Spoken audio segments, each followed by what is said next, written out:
All of this is happening for a reason. I feel like this is a test to see how bad do I really want it. Why would you wait until I become homeless to bless me with a remote job? Hey y'all, this video is a continuation of last week's video where I talked about how, me coming to Houston and having it all and then losing it all as a result of, I guess, economic impacts and COVID-19 and things like that. So if y'all missed that video, please go back and watch that one because it'll give you context for what I'm about to tell y'all today. After about 10 months of me applying for jobs, freelancing and everything like that, and then me finally catching COVID and not being able to, work for myself, things got out of hand very, very quickly. I started to become late on my rent payments. It was for the month of July, 7th month of the year. After 3 days of being late, my landlord started to email me, be like, hey, when do you think you'll be able to make a payment? And I told them, I don't know. And they know that that is my first time ever being late. And so I just asked them, hey, can y'all just give me a little bit more time? I'm trying to figure things out. I'm in between jobs, and I was actually interviewing for like 3 different jobs at a time. Like finally, after 10 months of applying for jobs and finally getting interviews, right? So they wasn't happy to hear that. They started texting me every single day, where's the money, where's the money, where's the money? And then after 7 days of being late, they sent me a notice to vacate. Now, y'all, I have been on my own for 7 years straight. Like, I moved away from home in New Jersey when I was very young, and I've been independent ever since. And this notice to vacate, it essentially stripped away any sense of security that I have developed from being on my own for so long. So from there, I had a decision to make: either try to stay in there anyway and fight the eviction, because they say if I don't vacate in 3 days, then they would begin the eviction process, or it will be time for me to leave. Thankfully, at this time, I already had plans to visit home, to go back to Jersey and visit family. So my family helped me pay for a plane ticket a few months back. So by the time the 3 days was over, on that 3rd day, it would be time for me to fly to New Jersey. So I was like, okay, God, I see you lining stuff up for me. So then it became a decision of, okay, what am I gonna do with my stuff? Am I gonna leave my stuff in the apartment and then come back from New Jersey and try to handle everything? Or do I risk it, because I don't really know how these landlords are. Like, if I leave all my furniture in the apartment while I'm away in Jersey, they could potentially take all of my stuff out, repossess the home, throw all my stuff in the trash, change the locks, Like, you never know how these property managers are. So I decided to get a storage unit and put all of my stuff in storage, start selling stuff, packing everything up, and just hold my stuff there while I'm in New Jersey, and then figure out things from there.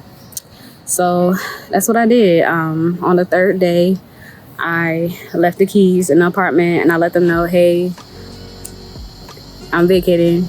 Go ahead, repossess it, because what would be the point of trying to fight an eviction when I know that I don't have the money? I don't have a right to stay in that apartment if I don't have the money. So it's like, why try to fight a losing battle, So your girl pretty quickly became homeless, and I never saw something like that happening in my life, especially considering the fact that I am educated. I have a 4-year bachelor degree. I got straight A's in school, I got a business, I had a job, but then I don't know, everything kind of just fell apart really fast. So anyway, I went to New Jersey. I was there for like a week or so, and my mom kept saying, hey, You don't have to go back there. You could just stay here with me, da da da, whatever. And I'm like, Mom, those of y'all who know me, y'all know that I've been through a lot trying to get to Houston in the first place. So when I was in Jersey, my mom was trying to convince me to just stay there, get a job there, da da da, whatever. I was just like remembering everything that I felt like the Holy Spirit was telling me as it relates to Houston. And I'm just like, no, like all of this is happening for a reason. I feel like this is a test to see how bad do I really want it. Like, how bad do I really want my destiny of what is meant for me in Houston?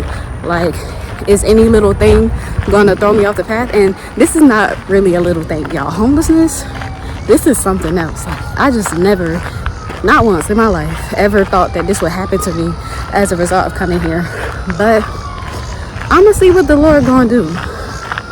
And so that's what I decided. So after a week of being in New Jersey, I decided to go ahead, come on back and see about these interviews that I was having, while I was there. So on the day that I came back to Houston, I had a 3rd round interview for one of the jobs that I had applied to, and I ended up actually getting the job. So also on that day, one of the local shelters had decided to admit me. Like, they had 1 bed available. So I was like, all right, now I see God starting to move again. But it's like, okay, God, this job that you just blessed me with, this is a remote job. So why would you wait until I become homeless to bless me with a remote job? Like, there has to be some type of work things going on. Because you wouldn't just do, like, if you didn't have a plan for me, you wouldn't do something like that. Like, you could have at least blessed me with a job before I lost the apartment. You know what I'm saying? By God's grace, one of my business partners that I've done videography with, they actually rent out a studio in Houston. So I was actually able to find an office space to be able to do that remote job out of. So it's all working out, y'all. I don't know how long I'm gonna be in this situation, going back and forth between shelter and office space to try to do this job and save up money while I look for a place. But I really strongly feel God's presence in my life, stronger than I've ever felt it before, which is why I'm able to get up, still record, come on here, smile, talk to you guys. Because at first, when this first happened to me, I felt like my life was over. I didn't want to smile, you know what I'm saying? I just wanted to cry and die. Like, I didn't want to go through something like this. Like, any of my family members could tell you, I was so depressed when this first happened to me. But now I'm just remembering how to stay present, how to express gratitude for every single day of my life, and just get through it one day at a time, because it could be worse. I could be immobile in a hospital bed somewhere, or I could simply just be on the street and not in the shelter at all, because at this shelter they do feed us, we have access to shower. I have a bed to sleep on, my own bed, so I mean, it's not the most pleasant experience in the world, I'll tell y'all that. It's a lot of drama and cattiness, being in a building full of women who are we all angry, we all going through something. None of us really like being there, and we all wish that this didn't happen to us. But God has a plan. God has a reason why he brought us all together. He has a purpose for me being there in that shelter. And my bad, it was a fire truck. But yeah, he has a purpose for me being there. And as a result of me being there, y'all, I'm not even gonna lie, quite a few things have changed in that shelter.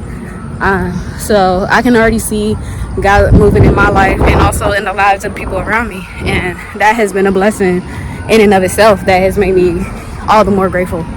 So yeah, I'm gonna try to keep this video short. I don't want to talk too long, because then it's gonna start to sound like I'm complaining, and I don't have a complaint.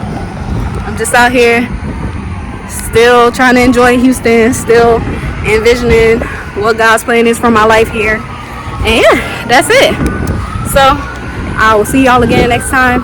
Thank y'all so much for tuning in, and I love y'all so much. Thank y'all for y'all support.